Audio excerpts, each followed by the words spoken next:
Matthew Dowd says that 1/3 of the American people do not believe that all men and women are created equal. And to that I would say, well, who are those people? Are they stupid people? Are they evil people? And I'm not sure you can be well, whole, healthy, and believe that not all people are created equal.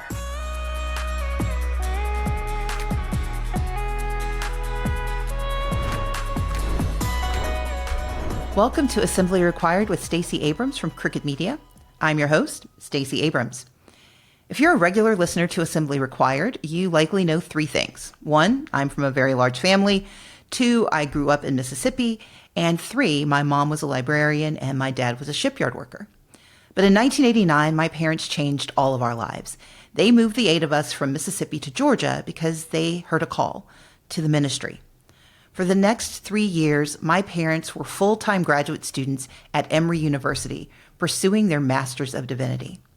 When Mom and Dad became elders in the United Methodist Church, their roles had changed, but their core ethos had not. My parents had raised us in the church, first Missionary Baptist and then United Methodist. But Christianity had been a part of my life for as long as I could remember. It also undergirds my political philosophy and my activism. Lately, though, too often I don't recognize the Christianity I practice when it's described by a distinct group. The dissonance isn't just mine. A couple of months ago, after our episode on David Graham's book on Project 2025, we heard from a listener who asked a question that got our attention. She was responding to our discussion of Christian nationalism embedded in Project 2025, and she wrote, quote, "I consider myself a Christian, and I cannot discern any Christian values.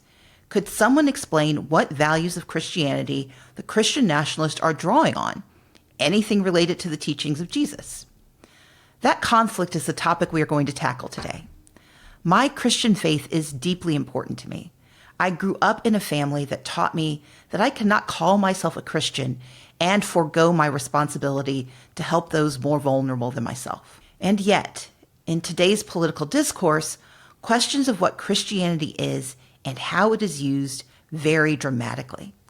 Understanding how Christianity intersects or is manipulated by political ideology is crucial to how we navigate this present threat of authoritarianism. Because religion is one of the favored tools for pitting us against them, for imposing constraints or granting freedoms, for justifying acts of grace or condemnation.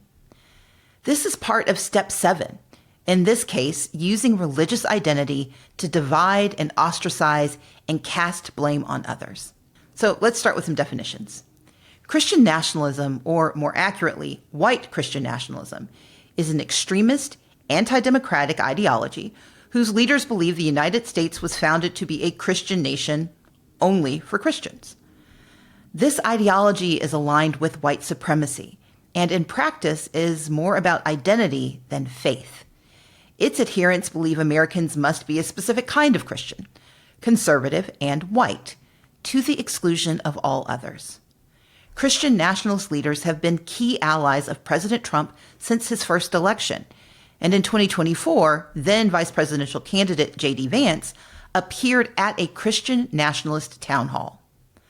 There is little daylight between their espoused policy aims and the administration and Republican Party moving swiftly to put them into effect.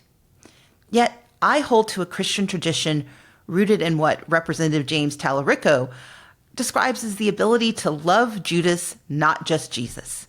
My approach to the faith champions the ability to do the hard parts of tending to the outcast, hosting the immigrant, and putting others first.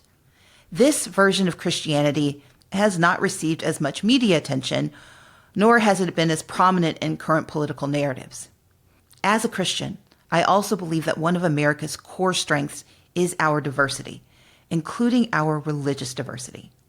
While much of this conversation centers Christianity, this is vital because the threat of Christian nationalism is the elimination of our status as a secular democracy. America, despite the fervent rewriting of history, was founded as a nation where religion is separate from government and no one religion is supreme. Despite an ongoing battle to scrap this basic tenet, a fight as old as our country, the separation of church and state ensures that all people of all faiths or no faith are welcome. That America is a nation where we are all equal regardless of our identity. Yet when Christian nationalism becomes conflated with Christianity, America itself is at risk. The Christian faith is not the same as the political doctrine of Christian nationalism.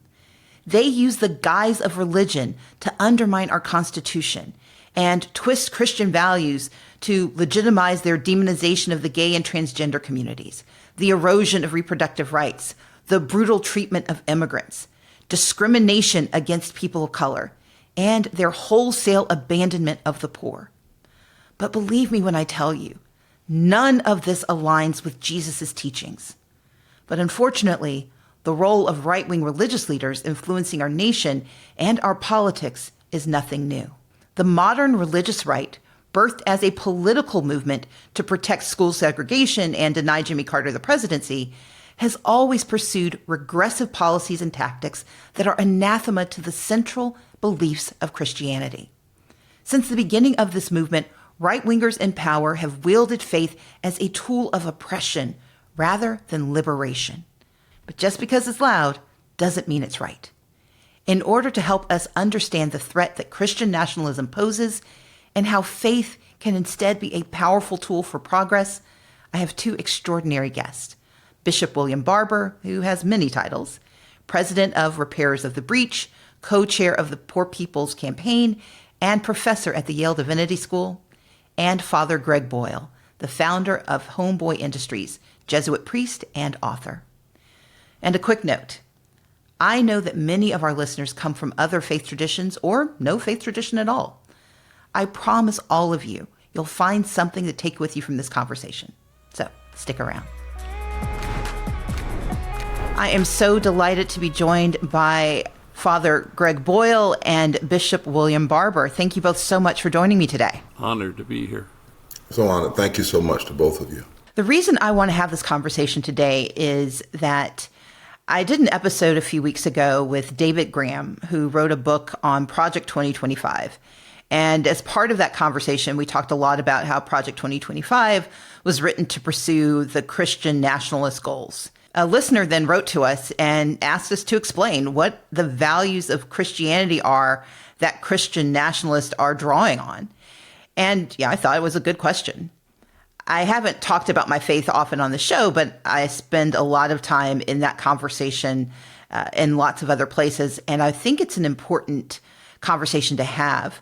I know a lot of our listeners come from a wide range of faith traditions or are secular, but this is a conversation that has both religious connotations, but has very important cultural and political connotations. So at the most fundamental level, I have a really simple question for each of you. And I'm going to start with you, Father Boyle. What are Christian values? Well, for me, I always kind of distill it down to what are the things that Jesus took seriously? And I think there are only four things. They're big things, but there are only four of them. And that's inclusion, nonviolence, unconditional loving kindness, and compassionate acceptance. And so I think if people want to take seriously what Jesus took seriously, then they embrace those principles. And so the 8 Beatitudes is a way of kind of telling us where we need to stand, that we're standing in the right place if our struggle is involved with justice, and if we're peacemakers, and if we're single-hearted. And so this is a guidepost for people, I think, as Richard Rohr says, we need to move from the 10 Commandments to the 8 Beatitudes. So we're trying to find a way to distill what the faith is that can have the clarity of invitation, and not just as an indictment of what we're not doing, but to kind of invite people to embrace something very specific and colors how we operate. And so if inclusion is in fact, one of the things that Jesus absolutely takes seriously, then that colors how you see mass deportations and the and the detentions that are happening as we speak here in Los Angeles, for example. Bishop Barber? Well, thank you for asking a whole class in that one question. What is Christian theology? I mean, thank you, really, Stacey. You want to start there? But I think, first of all, even if you don't get to the so-called New Testament, if you're in the Hebrew Bible, we start with what Frederick Herzog said was the politics of God. And even if you look at, say, the Ten Commandments, most people who are begging to put the Ten Commandments up really wouldn't want them if they understood what they mean. I mean, how do you say you believe in the Ten Commandments, thou shalt not kill, but then you pass a bill that will kill 51,000 people by denying them health care in the first year alone? The good thing about Christian, when we say the word Christian actually was an insult in the Bible. It was an insult that the power structure threw at the people who were the people of the way, the people who followed Jesus.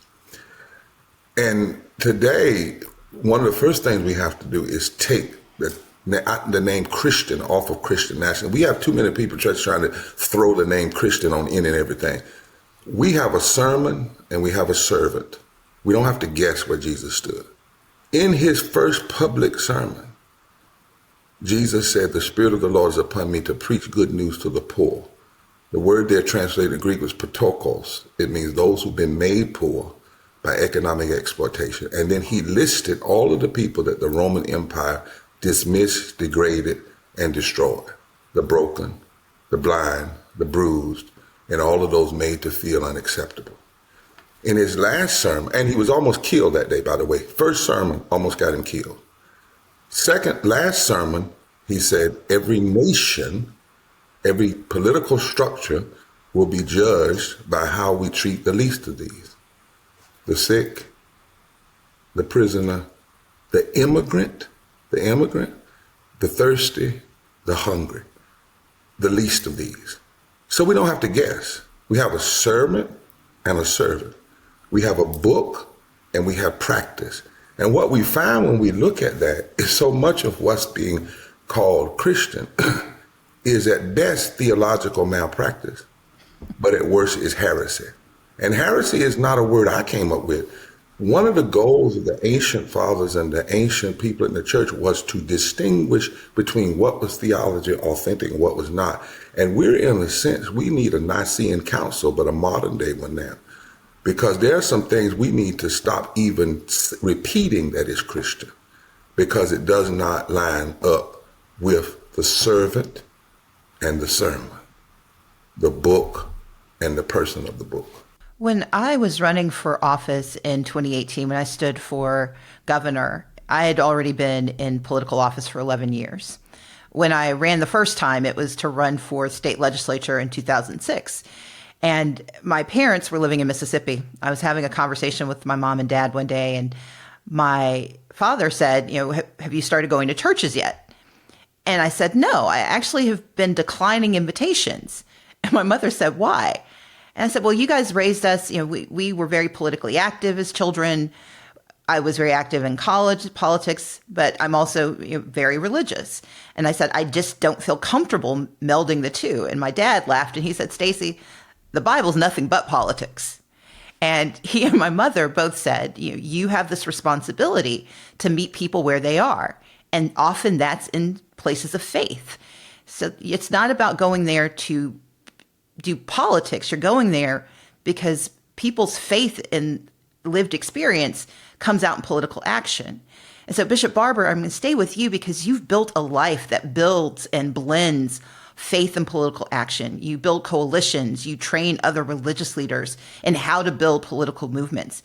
Can you talk a bit about how you came to this work and what calls you to this approach of blending faith and political action, other than your parents telling you to go and do it? Right. And I come from 500 years of preaching clergy on my father's side of the family and 300 years on my mother. And I ran for other reasons. I just didn't want to be dealing with church anymore and ended up running right back into God. I ran away and ran back. But first of all, I think, Stacey, the Bible is political. It's not partisan. In other words, no one political party or one denomination has a a hold on quote unquote God.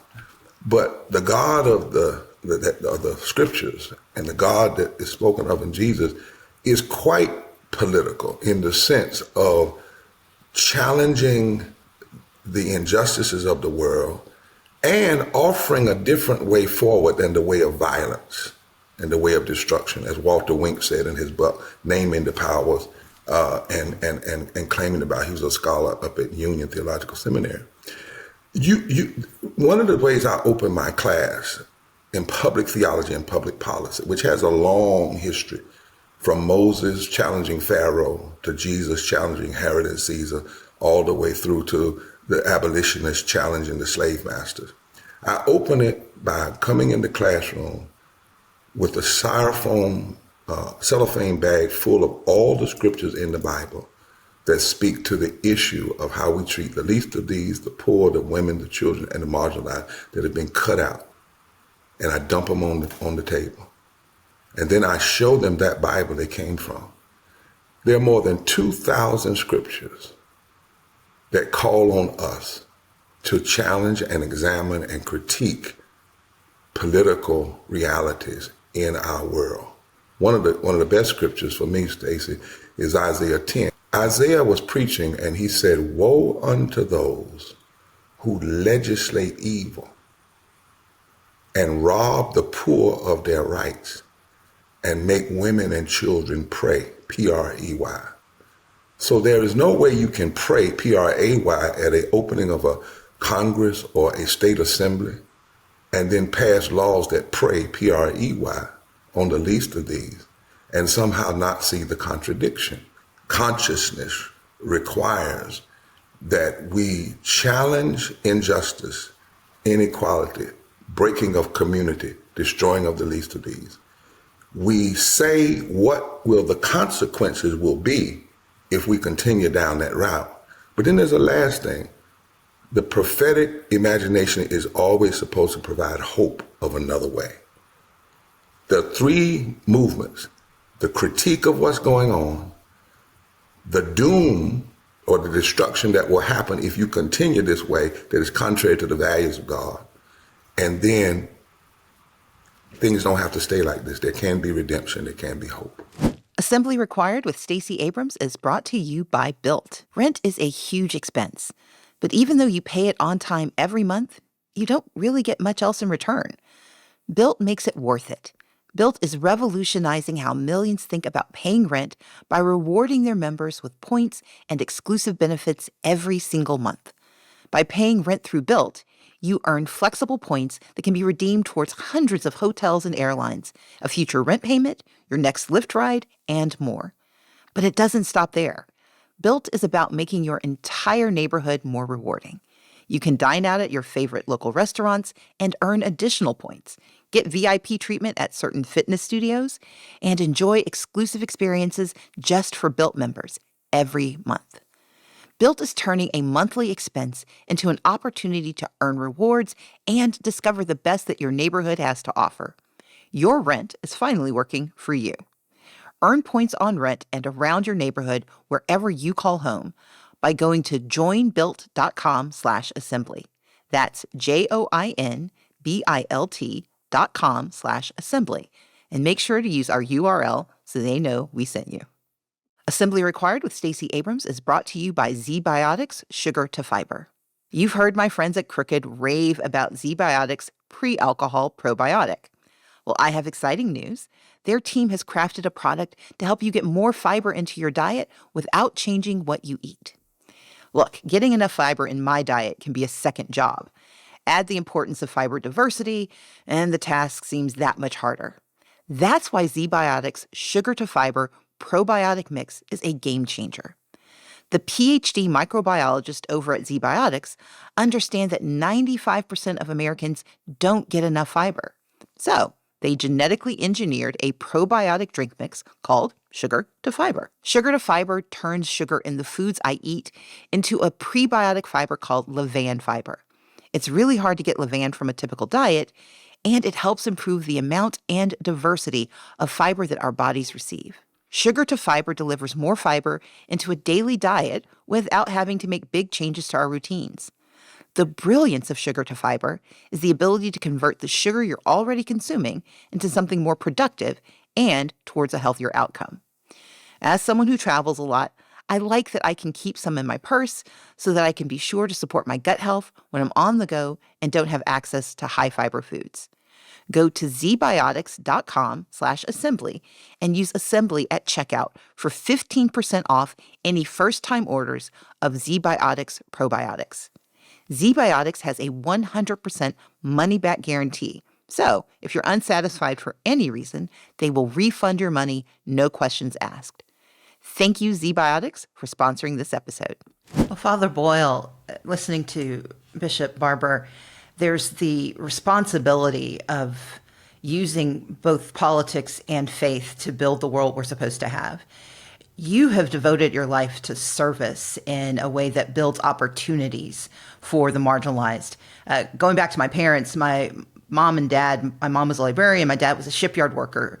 And when they were called into the ministry, it was during a time when my dad was building a church on the grounds of a Mississippi prison. The first church to be built, and it was non-denominational. He intended it to be a space of worship for anyone because he believed that if you wanted people to be able to re-enter, you had to meet them where they were at their lowest moment. And you've built this entire entity and enterprise that has focused on former gang members who are trying to redirect their lives. How did life and your faith lead you to build a gang rehabilitation and reentry program? Well, partly by necessity. I mean, because I was a pastor of the poorest parish in Los Angeles, and we had 8 gangs at war with each other in 2 public housing projects, which made up my parish. And the LAPD called my parish the place of the highest concentration of gang activity in all of Los Angeles. So I've buried 263 young people killed because of gang violence over these 40 years. And so we were responding, in an immediate way to what was right in front of us. But it never occurred to me to just sort of denounce gang violence because it became clear that gang violence was about something else. It was about a lethal absence of hope. And so I knew that if we addressed the despair, that the violence would disappear. And in fact, it did. And so now we're 37 years old as an organization, and we've created a community of cherished belonging that kind of appears to be like the front porch of the house everybody wants to live in.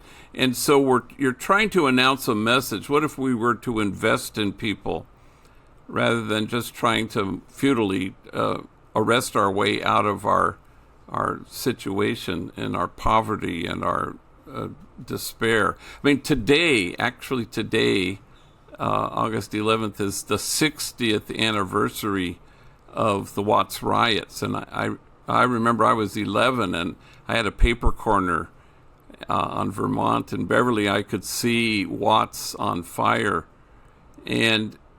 But if you look back now, Watts, has the highest poverty rate in all of Los Angeles County today, and 1/3 of the households are below what we would consider the official poverty level. It has the highest jobless rate. It has contaminated water.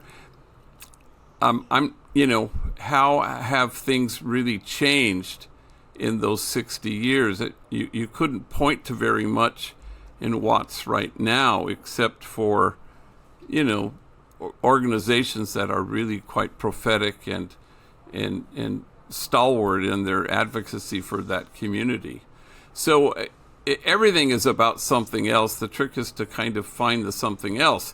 And our faith, really helps us recall, the original covenantal relationship that God says, as I have loved you, so you must have this special preferential care for the widow, orphan, and the stranger. And that's who we want to stand with, and we want to, and it taps into a longing. People long to be a part of this. I don't think people look at it anymore and say, well, that's kind of out of step with Christianity. No, people look at that and I think they say, if you stand on the margins, that's the only way these margins will get erased, is if you stand at them, and people are really attracted to that.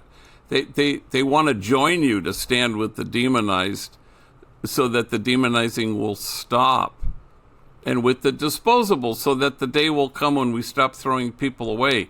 I think people who have an authentic sense of the God of love are drawn to an invitation that will create a community of cherished belonging. It's kind of what Jesus had in mind, and people are finding the invitation in that, which is heartening. I'm sure Bishop Barber, going across the country, you also find people are just so longing for your message. One of the things when I came on this call, I just finished reading messages from 3 people that said they're atheists, but they listened to the sermon yesterday morning that I preached about putting light on it and about the need for love to challenge injustice, to love the least of these, but to challenge the system. These are 3 atheists that just said thank you. And the thing about following Jesus, Jesus said, I have many who are not of this fold. He was always inviting people in who recognize that we don't have to live by the demon mythologies of power and empire, that there is a better way. And I was listening to Dr. King a few weeks ago when he said, the country is sick. And it is something sick about, and Jesus would say this, that's what he meant by you need to be redeemed. There's something broken. When you see what's wrong and don't fix it, and there are 5 things, and I'll stop. Systemic racism, systemic poverty, ecological devastation, denial of health care, the war economy, the militarization of our communities, and the false, distorted, immoral narrative of religious nationalism represent the sickness of our time that's in direct contradiction, not only to our Constitution, but in direct contradiction to the faith that Jesus calls us to, where he says, woe unto those who act real religious, but you leave undone the most important things, which is justice and love and mercy and kindness. That was Jesus' message to the power structure in his day, in his historical day. Bishop Barber, I love the framing that you offered about the 5 challenges that we should be meeting. And I'm going to leave the nationalism for a second question. But for both you and Father Boyle, the fundamental question I've been grappling with my entire sentient life, watching my parents do the work they do, watching the 2 of you lean in and have national conversations, but also demonstrable success in your work. How is it that we have leaders who espouse a faith tradition that is grounded in this notion of service that seems to proselytize such an unchristian agenda? Can you guys diagnose it and fix it in the next 5 minutes? Yeah. Father Boyle? Yeah, I think, what does this mean? I like, for example, Matthew Dowd says that 1/3 of the American people do not believe that all men and women are created equal. And to that I would say, well, who are those people? Are they stupid people? Are they evil people? And I'm not sure you can be well, whole, healthy, and believe that not all people are created equal. So for me, it's sort of like health. The Vivek Murthy, who was the Surgeon General, kind of left his post by saying mental health is the defining health issue of our time. That's not about, diagnosis. That's about how do we walk each other home to something healthier. So if you're going to say that your response in the mass detentions and deportations is really a response to a migrant invasion, well, where? Nowhere in the country, and certainly not in Los Angeles. Or if you were to say a migrant crime wave, where is that happening? Violent crime is at a 60-year low in Los Angeles. And if you say crime is out of control in D.C., it's at a 30-year low in D.C. And today I think the president announced that they were going to take steps to, I don't know what, to remove all homeless and send them far away, and then gather all the criminals, and put them in jails. It's like when the king is a liar, the truth is treason. And so, but who lies at that level?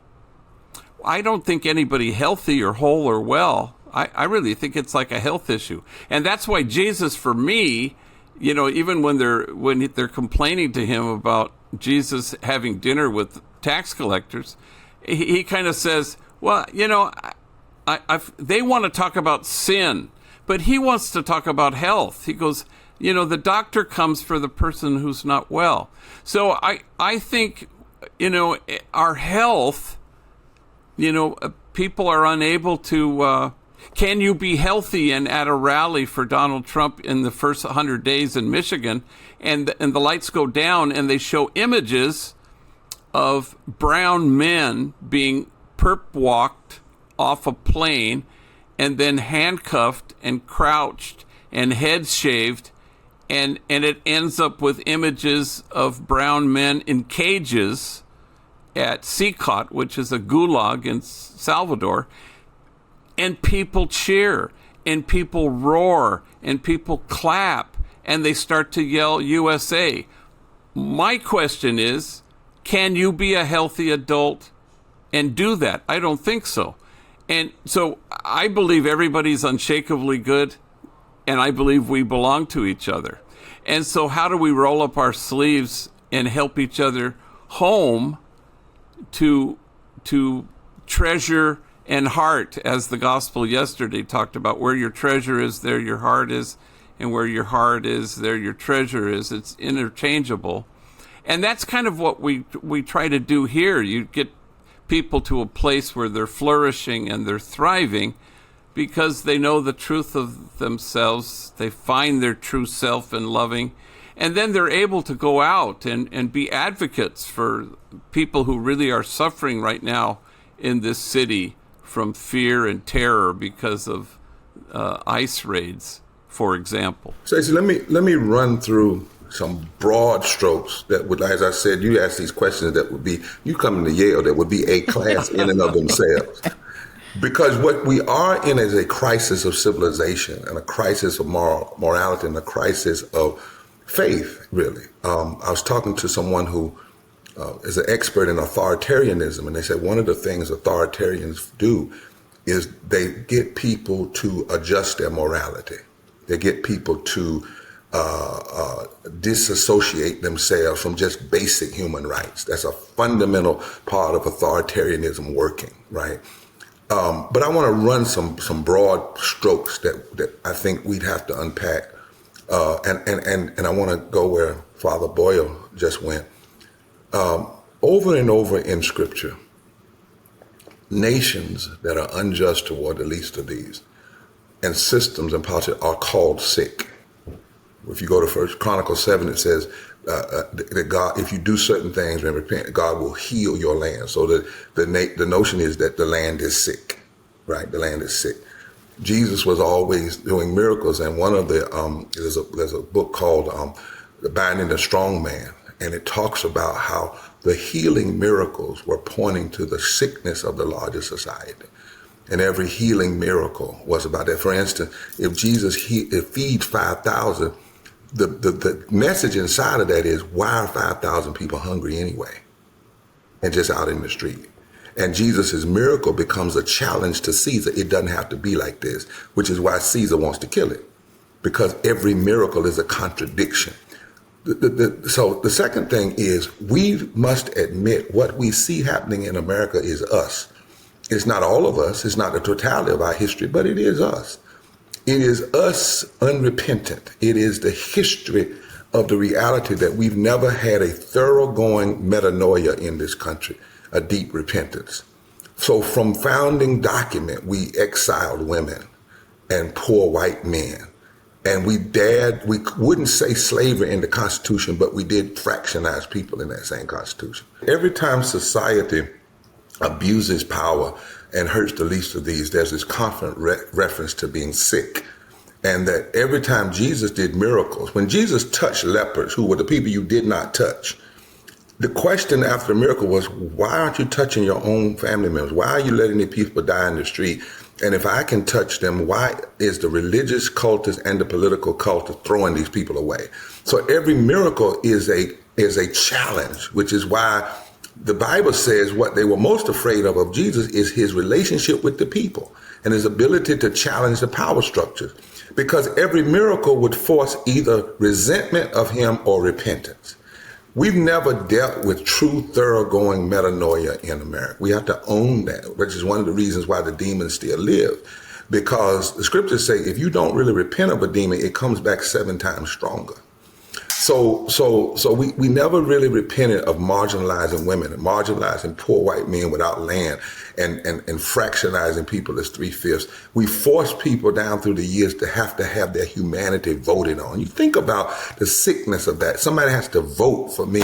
I have to have an amendment to vote in a democracy. I have to have an amendment to say I'm a citizen.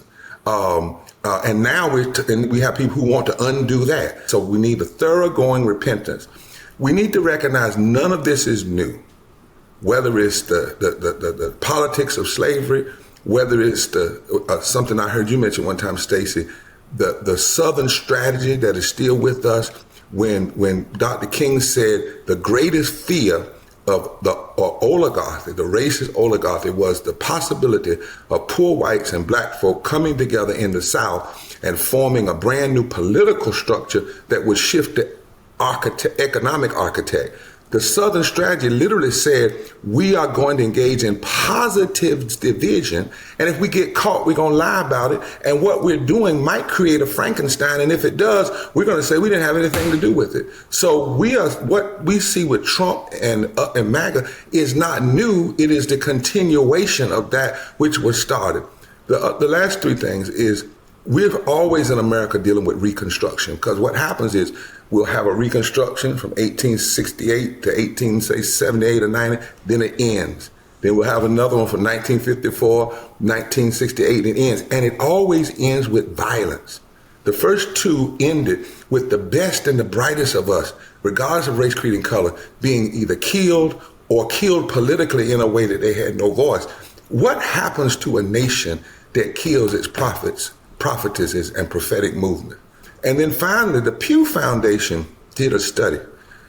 And this is a critique of the church. It's a critique of liberal politicians who, for instance, will say they are for certain things, but it always amazes me. We have presidential debates after debate, 140 million citizens in this country, poor and low wage, and you don't hear the word poor mentioned. When you mentioned it in your campaign, I remember, I was like, who is that talking? I was in another room. I was like, who is that? Because it shocked me so bad to hear a politician, black or white, that would say we have to deal with poverty and we have to deal with low wages. Because most of the time the conversation is about middle class and the fight against the wealthy and whatnot. The Pew Foundation did a study, Father Boyle, a few years ago, and said that they studied 50,000 sermons in pulpits in America. This is not nationalists, or just sermons. And they looked at the fact that poverty and addressing the poor and the least of these was the major sermonic point of Jesus. And yet it didn't register 1% of the sermons preached in the American pulpit. So what do you do when the pulpit dries up its prophetic voice and the media is controlled by the oligarchs? Where do people get their prophetic imagination? Because there can be no prophetic implementation without imagination, which then means you have to do what you're doing. You have to do what Father's doing. There has to be a remnant that rises up. And that's the thing that Jesus and the scriptures tell us. The hope of every nation will always come when a remnant of people decide that what is going on is too bad to tolerate. And they will make it the cause of their lives to shift the reality. Father Boyle, you've been nodding aggressively. Oh, yeah. Well, I love the remnant part, because I think that's the hope, is that that this will be kind of a yeast that will bring something creative and will galvanize people's imagination. Yet, for example, recently we've had this issue of a lot of the parents of the 500 trainee gang members who work here are street vendors, and they're undocumented, and so we have this thing called Hope Alley, where we block off a street that lines our building, and so we sell food for the people who are terrified at the moment and afraid to come outside, and so we're making the tacos and selling the tamales and the fruit and the flowers, and we line the street. We had 1,000 people here the other day, and people came because it galvanizes people's ability to conjure up an image of how do we resist with joy and real practical roll up your sleeves concrete love, where people can see an actual thing happening, where we are resisting the fact that you have set up a policy that terrifies people to stay in their homes and to avoid going to Home Depot and avoid working at a car wash or wherever they say they're going to. And then everybody's armed and vigilant and ready. And this is the remnant that Bishop Barber speaks about. They're armed with cell phones because they think if they can capture this and announce it and show people, in the civil rights period in the 60s, when you had actual footage of people being, gnawed by dogs and fire hoses, and those images went around the world, and they said, yeah, I want to be part of the remnant that calls this out and calls out the harm that's actually being done to human beings.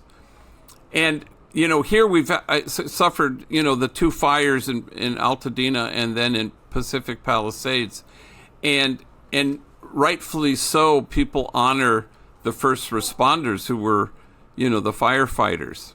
But the second responders, the people who got out there to clean in places that were quite ecologically challenging and dangerous, the second responders were undocumented day laborers who went out there with vests, and they've cleaned the city up. And these are people who are valuable not just because they perform a duty that's quite significant and contributes to the life of our community, but because they're human beings. And so now is the time for the remnant to invite, ICE agents to refuse to separate and rip apart families, and to refuse to separate children from their parents. And that's happening now, but people need to find the core of their commitment to live as though the truth were true, and that's what a remnant does, and that's how remnants work, which is a really powerful word, especially at the time in which we are currently living. And Stacey, I'm gonna just render it. And there's another word that said the stones that the builders rejected become the chief cornerstone of a new reality, and this is the Lord's doing. So we're in a moment, I believe, in this crisis, not just of democracy, but of civilization, where the very rejected stones, people have rejected. Because I went in the audience the other day, and I raised this question, and I said, how many of you know what rejection is like? And I started calling people up to the podium. If you've been rejected because of your sexuality, you've been rejected because of your poverty, you've been rejected because of your handicap, your disability, you've been rejected because of your nationality, because of your citizenship status, and people just ran. I mean, and when they hooked up, they were crying, and they said, Reverend Barber, for the first time, we can see that there's more of us. And I was talking to this expert on authoritarianism, and she said, in moments of authoritarianism, your actions can't be so big. They have to come down like the Mount Montgomery. It has to be where people can see it, and then that is seen gets sent out. I had a professor in college, and he asked us one day, why did the Jim Crow signs come down? Raise my hands, like I knew. I said, because the people marched. He said, shut up and sit down, let me teach you. He literally said that. He said, that's not why it happened. It happened because they marched in certain strategic places. They had created action to happen, and then it went all over the world, and it embarrassed the nation to the point that people were asking the question, how can you come over here and challenge us in China, challenge us in Russia, and look at what's happening? And he said, and that forced two things, a new conversation politically, but when people saw that in Selma, they were drawn into it. So we're coming this week in Mississippi. We started something called Moral Monday in the South. We started in the Rotunda in Washington, D.C., and, they were so mean, Stacey, they arrested a woman in D.C. for praying who has cerebral palsy in a wheelchair. But when they did, 6 million people saw that on the social media. We're going to Memphis. We were in Memphis. We're going to Mississippi, and we're taking caskets with the number of people that will die in these states, and we're going directly to the senators who voted for this death, who voted for this political violence. And we're going to take them to their offices, and people are calling, people are saying, wait a minute. The same people that are just like gay people are trying to hurt public education. The same people hurting public education are blocking living wages. The same people blocking living wages are blocking healthcare. The same people blocking healthcare are doing these things with our Latino brothers and sisters and immigrants. If they are cynical enough to be together, we have to be courageous enough to be together. And in a few weeks, we'll come to LA at the invitation of pastors. We're going to be releasing Liberty vans. Inside those vans is going to be a clergy, a veteran, an immigrant, and a TV crew, and a driver. And what are those vans going to do? Follow ICE, put them on camera, show the world. Already, the extremists are railing. They hate this. They love the darkness. They don't want the light. But Jesus said, you are the light of the world. That's why I'm looking forward to seeing you, Brother Boyle. The remnant will be the salvation, if you will, the redemption of civilization and this country and this nation. It always has been that way, and it's still true today, I believe. I think you're right. And what I want to ask you, Father Boyle, you wrote a very compelling statement about how Christian nationalism fits in this moment. I know both of you have spoken about it a great deal, but I want you, Father Boyle, to really talk about how Christian nationalism is not simply antithetical to Christianity, but harmful to society. Yeah, I think part of the first step really is to call out the harm of it. The recruiting campaign endeavor to hire ICE agents, talking about defending the culture, and that's defend the homeland, defend the culture, and so what is the culture? It's certainly not a multicultural. It doesn't look like the folks that I'm privileged to walk with. And so it wants to kind of purify in a way that's antithetical to how Jesus is inclusive and welcoming. And so even critics of the current regime will, in terms of immigration, will say, you promised that you were going to go after the worst of the worst. And I suppose everybody outside here, the 500 trainees, they're all felons, every single one, just like the President of the United States. And I've never met the worst of the worst. And so I don't think God understands what that even means when people say it. But part of the challenge, and certainly Bishop Barber has been extraordinary, is to kind of underscore how do you name these things in a way that is so antithetical to who God is? And once you know the God of love, you fire all the other gods that are motivating us to seek power and riches and want to separate. And how do we create a place where there is no us and them? There's just us. And how do we bridge the distance so that there is no daylight that separates us? And so the Christian nationalism is an effort that is so contrary to what, not only just Scripture, but the Spirit of Jesus and the heart of the God. How do we align our hearts to the energies of this God and recognize ourselves, all of us, are siblings of this infinite love, and somehow that people want to be part of that remnant that will address exactly this impetus right now that wants to make America white again, really.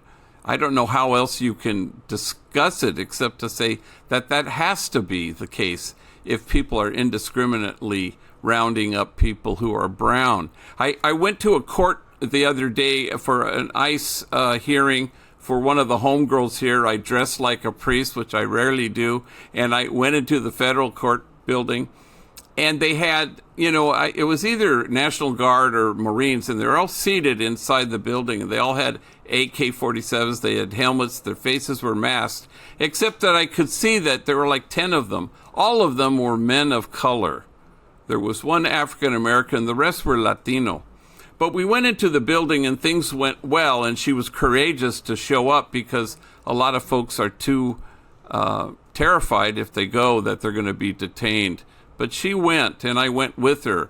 And everybody who worked there looked at me and said, we don't agree with what's going on. And that was remarkable to me that they wanted to make, and perhaps they knew who I was, but they were also saying, we are not in favor of this at all. One guy said, I'm retiring in 7 days and I can't get out of here fast enough.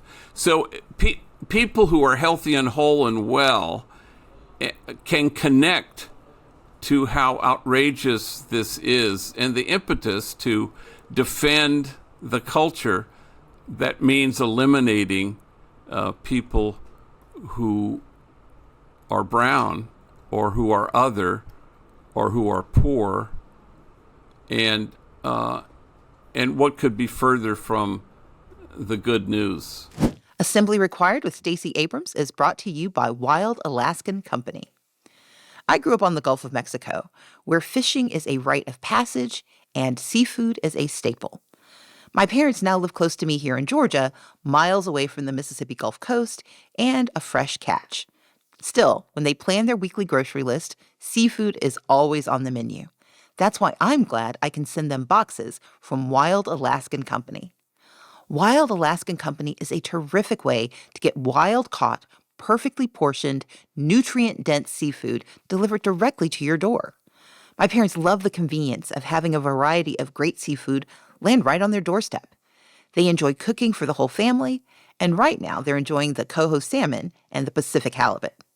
The fish from Wild Alaskan Company is 100% wild-caught, never farmed.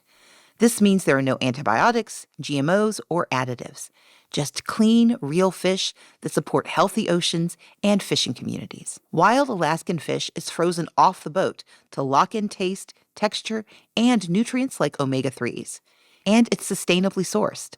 Wild caught from Alaska, every order supports sustainable harvesting practices. And your membership delivers flexible shipments, expert tips, and truly feel-good seafood. Try it risk-free with a 100% money-back guarantee. If you're not completely satisfied with your first box, Wild Alaskan Company will give you a full refund. No questions asked, no risks, just high-quality seafood. Not all fish are the same. Get seafood you can trust. Go to wildalaskancompany.com/assembly for $35 off of your first box of premium wild-caught seafood. That's wildalaskan.com/assembly for $35 off your first order. And thank you to Wild Alaskan Company for sponsoring this episode. I've got two last questions for you. And the first one is for listeners who might be concerned that this conversation will lead to us advocating for Christianity, maybe a more authentic progressive variety, but for that version of Christianity to be incorporated into our government. And I would speak for the three of us and say, I don't think that's the case. I would love for the two of you to tell why, as people of faith, you think it is important to uphold the values of secular democracy as Christians. Well, I would say that, first of all, Judeo-Christian values to some degree are already incorporated in some ways within our society. I mean, we actually say one nation under God, indivisible, liberty and justice for all. That does not mean we promote a theocracy. What that means is that our deepest religious values and our deepest constitutional values and the values of basic humanity have always been, or at least there have been some who've always seen those as North Stars for how we critique. We say in the Moral Monday movement and in Repairs to the Breach and the Poor People's Campaign that every policy, we believe you ought to sit on top of that policy, the preamble of the Constitution and the basic tenets of faith, love, justice, mercy, compassion. And if this policy does not establish justice, provide for the common defense, promote the general welfare, equal protection under the law, if it's not rooted in love and justice and mercy, then it is morally indefensible, constitutionally inconsistent, and economically insane. You have to have some place from which you make moral discussion. That this is just not some free-for-all morality, and we've done that. The second thing I want people to remember, there has been no major shift in this nation where people of faith did not have a role somewhere. From the abolitionists who were evangelicals like Frederick Douglass and William Lloyd Garrison, who said, I'm in jail today locked up by a racist mob for the heresy of preaching that all men are created equal. Henry Thoreau, you can continue on down the line, that every major movement, there's been what we call a moral critique. And what we like to say is what we're talking about is moral fusion politics, not a theocracy, but moral analysis, moral articulation, because moral articulation gives you bigger and better language than being limited to left versus right and Democrat versus Republican, moral agenda building, and then moral action, which requires fundamentally that it's nonviolent, but that love is not just love in a anemic sense, it's love that actually takes action. I want to see Trump and some folk out of office because I love them. I don't want to continue to see them violate their humanity like this. So I want to vote them out so they can go home and think about it, maybe pray a little bit and repent or do something, but leave the rest of us alone. We're not talking about policies that are merely bad. We're talking about policies that are killing people, policy violence, policy murder. And then finally, when Father Boyle was talking, and I've just been stuck with his idea of not being well. You have to have a critique that has enough moral authority and from history and depth to be able to say, this is not only not right, this is sickness. If you have pneumonia, I was talking to the doctor the other day, if you don't catch it at a certain point, the best antibiotics will not going to help you. You've gone to the point of no return. They say that when you have a heart attack, you have a golden hour. Now, we're closing hospitals and removing from people that golden hour, but societies have golden hours, not 60 minutes, but time. If you go too far, the heart may be so damaged, right, that you can't defibrillate it, which is one of the reasons why I'm starting to struggle with Father Boyle. Maybe we can talk offline, that we may be in a place. I thought in 2016, when I spoke at the Democratic Convention, that we needed to be defibrillators. And we had enough people in power that had enough left of their heart and consciousness that if you shock them with some love and justice and mercy, I'm not sure if we're not where Ezekiel and Jeremiah got to, where they said, no, you need a new heart. You got to have a whole new group of people in the heart of politics who hold office with it, because folk have gone too far, just too far. And there needs to be a heart transplant, if you will, I'm using that metaphor, and not just, let's sit down and have a meeting and talk. Because some of these folk, you can't talk to them. You know, Stacey, every morning I get up and pray, because I refuse to think that Trump is like some God, some supernatural. He's a human being like me. You know what, every morning I get up and pray before I start anything, Lord, thank you. And keep me, my old folks just keep me, because whatever he's doing, the same possibility is in me, but for the grace of God. But for the grace of God, there go any of us. any of us can be deluded by power and greed and vengeance, but for the grace and the love of God. That's the perspective I think Father Boyle and I are talking about, not somehow making a theocracy out of this democracy. Father Boyle, my question for you as we close, for people of moral fusion, I love that phrasing, people of faith, secular people, people of moral fusion, what is one action they can take the day after hearing this that they can take to improve the world, to do something about the world that we see and the world that we believe we should have?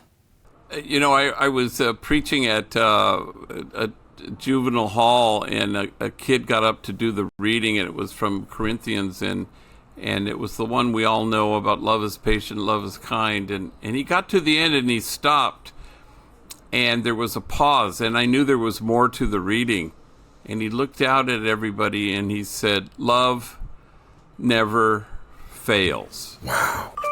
And I knew that everybody in that gym, all these kids who were gang members mainly, I knew that every single one of us believed exactly what he said. We've lost confidence in that. And I think that's the equalizer. You know, love is my religion in that sense, as I think the Dalai Lama said. And so how do we somehow have confidence once again that love never fails? How do we discover our true selves in loving, and then discover that loving is our home? And if once we know that, we'll never be homesick. And so I think the hope, as Reverend Barber talked earlier about the issue of, it's kind of like we're not called to do great things, but small things with great love. And so I think concretely, people have to just do what they can do. Otherwise, they get overwhelmed with exhaustion and they think this is somehow out of reach. But every day there's something to do that is loving. And that's the thing that appeals to everybody. I don't care what religion.